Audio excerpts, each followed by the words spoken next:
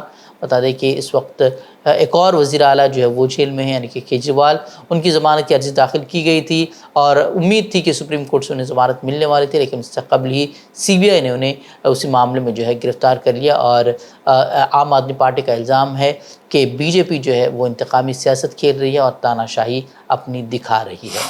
اور دہلی ہوائی اڈے پر ہونے والے حادثے میں مرنے والے شخص کے اہل خانہ کو 20 لاکھ روپے معاوضہ دینے کا اعلان کیا گیا ہے۔ اسی کے ساتھ زخمیوں کو 3 لاکھ روپے بطور معاوضہ دیے جائیں گے۔ یہ اعلان دہلی ایئرپورٹ کی جانب سے کیا گیا ہے۔ اس حادثے کی جانچ کے لیے دہلی ایئرپورٹ نے ایک کمیٹی بھی تشکیل دی ہے۔ واضح ہے کہ جمعے کو ہوائی اڈے کے ٹرمینل 1 پر شدید بارش کے بعد چھت گرنے سے ایک شخص کی موت ہو گئی تھی اور 8 دیگر زخمی ہوئے تھے۔ ہوائی اڈے کے ترجمان نے بتایا کہ حادثے کے تحقیقات کے لیے ایک کمیٹی تشکیل دی گئی ہے۔ فی الحال ٹرمینل 1 سے تمام پروازیں معطل کر دی گئی ہیں۔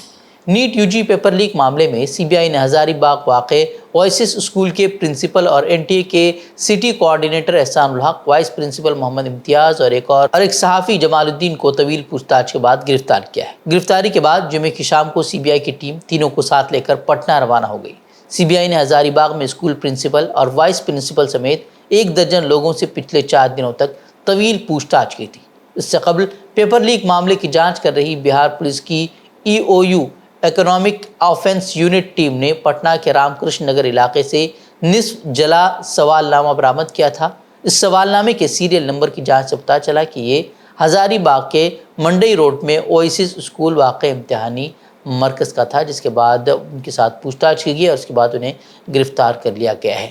اتر پردیش میں بھی نیٹ پیپر لیک معاملے کے تار جڑتے دکھائی دے رہے ہیں اور وہاں سرگرمیاں تیز ہو گئی۔ دراصل پیپر لیک معاملے میں وائرل ہوئی ایک ویڈیو کے بعد اوم پرکاش راج بھر کی پارٹی سہیل دیو بھارتیہ سماج پارٹی کے رکن اسمبلی بیدی رام کا نام جس طرح اس معاملے میں اچھلا ہے، اس کے بعد چاروں طرف سے بی جے پی پر حملے شروع ہو چکے ہیں۔ سماجوادی پارٹی کے چیف اکھلیش یادو نے جس طرح بیدی رام کو لے کر بی جے پی کو گھیرا اور رکن اسمبلی کی گرفتاری کا مطالبہ کیا ہے، تو اس کے بعد پہلے تو وزیر اعلیٰ یوگی آدتیہ ناتھ نے جمعرات کو او پی راجبھر کو طلب کیا اور اس کے بعد مرکزی وزیر داخلہ امت شاہ نے بھی انہیں طلب کیا۔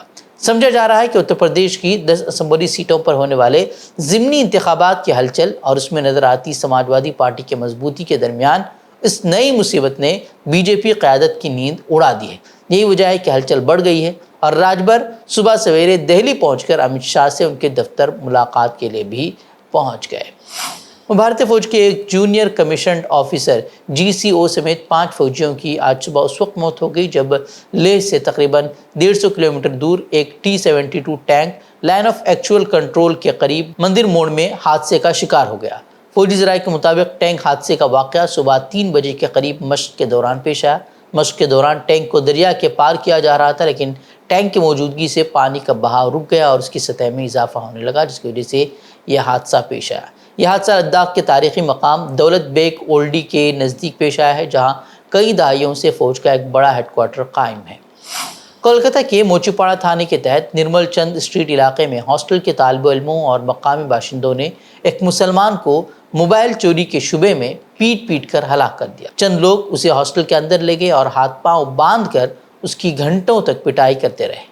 کولکتہ پولیس کے ہومیسائیڈ ڈپارٹمنٹ کے اہلکاروں نے تحقیقات کے دوران سابق طلبہ اور ہاسٹل کے رہائشیوں سمیت 14 لوگوں کو گرفتار کیا ہے۔ واضح ہے کہ گزشتہ روز موبائل فون چوری کے شبے میں 47 سالہ ارشاد نامی شخص کے ساتھ بے رحمی سے ہاسٹل لے جا کر پٹائی کی گئی تھی۔ اس کی اطلاع پا کر پولیس وہاں پہنچی اور حالات کو قابو میں کرنے کا دعویٰ کیا، حالانکہ زخمی شخص کو پھر کولکتہ میڈیکل کالج لے جایا گیا، جہاں ڈاکٹروں نے اسے مردہ قرار دیا۔ فلسطینی پناہ گزینوں کے لیے اقوام متحدہ کی ایجنسی اونروا کا کہنا ہے کہ غزہ میں 6,25,000 سے زائد بچے 8 ماہ سے زیادہ عرصے سے اسکول نہیں جا پا رہے ہیں۔ ان میں سے 3 لاکھ جنگ سے پہلے اونروا کے زیر اہتمام تعلیمی اداروں میں طالب علم تھے۔ UNRWA کی ٹیموں کے ذریعے فراہم کردہ کھیل اور سیکھنے کی سرگرمیاں بچوں کو دوبارہ اسکول جانے اور ان کی تعلیم کے حق کو بحال کرنے کے لیے تیار کرنے میں اہم مانی جا رہی ہے۔ غزہ کے مختلف علاقوں میں اسرائیلی فوج کے گزشتہ رات کیے گئے حملوں میں 4 بچوں سمیت 6 فلسطینی شہید ہو گئے۔ اسرائیلی فورسز نے شجاعیہ، المواسی اور مغازی کیمپ پر بم برسائے، جس کے نتیجے میں 6 فلسطینی شہید ہو گئے، جن میں 4 بچے بھی شامل ہیں۔ بمباری سے متعدد فلسطینی زخمی بھی ہوئے ہیں۔ گزشتہ 24 گھنٹوں میں اسرائیلی حملوں میں شہید فلسطینیوں کی تعداد 20 ہو گئی ہے۔ اسرائیل نے انسانی حقوق کی سنگین خلاف ورزیوں کی تمام حدوں کو پار کرتے ہوئے نصیرات اور بریج پناہ گزین کیمپوں میں زخمی فلسطینیوں کو طبی امداد فراہم کرنے والے رضاکاروں پر بھی حملہ کر دیا، جس میں شہری دفاع کے 4 رضاکار شہید اور 12 زخمی ہوئے، جن میں سے ڈاکٹرز اور پیرامیڈیکل اسٹاف بھی شامل ہے۔ اسی طرح بریج پناہ گزین کیمپ میں بھی اسرائیلی فوج نے طبی رضاکاروں کو نشانہ بنایا ہے، جس کے نتیجے میں 3 اہلکار اس کے بھی شہید ہو گئے۔ دوسری جانب اسرائیلی کابینہ نے مغربی کنارے میں یہودی آباد کاری میں توسیع اور فلسطینی اتھارٹی کے رہنماؤں اور عہدیداروں پر پابندیاں عائد کرنے کی بھی منظوری دی ہے۔ اسرائیل کے غزہ پر حملوں میں آپ کو معلوم ہونا چاہیے کہ اب تک 38,000 سے زائد فلسطینی سرکاری جو اعداد و شمار ہے اس کے مطابق شہید ہو چکے ہیں، جبکہ اب بھی ملبے تلے ہزاروں دبے ہوئے ہیں، جبکہ ہزاروں جو ہے زخمی ہیں اور لاکھوں افراد بے گھر ہو چکے ہیں۔ امریکہ کے صدر جو بائیڈن نے صدارتی الیکشن کے سلسلے میں ڈونلڈ ٹرمپ کے خلاف اپنی خراب کارکردگی کا اعتراف کر لیا ہے۔ بائیڈن نے پہلے صدارتی مباحثے میں خراب کارکردگی کے باوجود صدارتی انتخابات کی دوڑ سے باہر ہونے کا کوئی اشارہ نہیں دیا ہے۔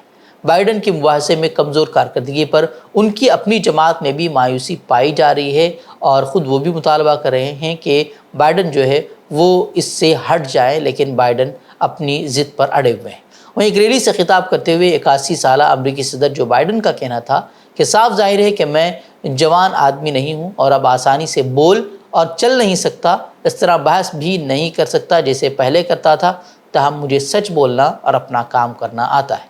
جمعے کو ہونے والے پہلے صدارتی مباحثے میں جو بائیڈن اپنے حریف کا مقابلہ کرنے میں ناکام رہے، جبکہ ڈونلڈ ٹرمپ معیشت اور امیگریشن سمیت ہر موضوع پر جھوٹے اور گمراہ کن بیانات دیتے ہوئے بھی نظر آئے۔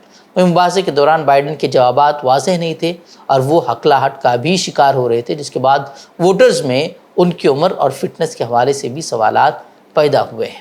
تو ناظرین، خبریں مزید خبروں کے لیے آپ ہماری ویب سائٹ www.fikrkhabar.com کی طرف کر سکتے ہیں۔ ویڈیوز کے لیے ہمارے یوٹیوب چینل کو سبسکرائب کریں۔ تو ناظرین، السلام علیکم ورحمۃ اللہ وبرکاتہ۔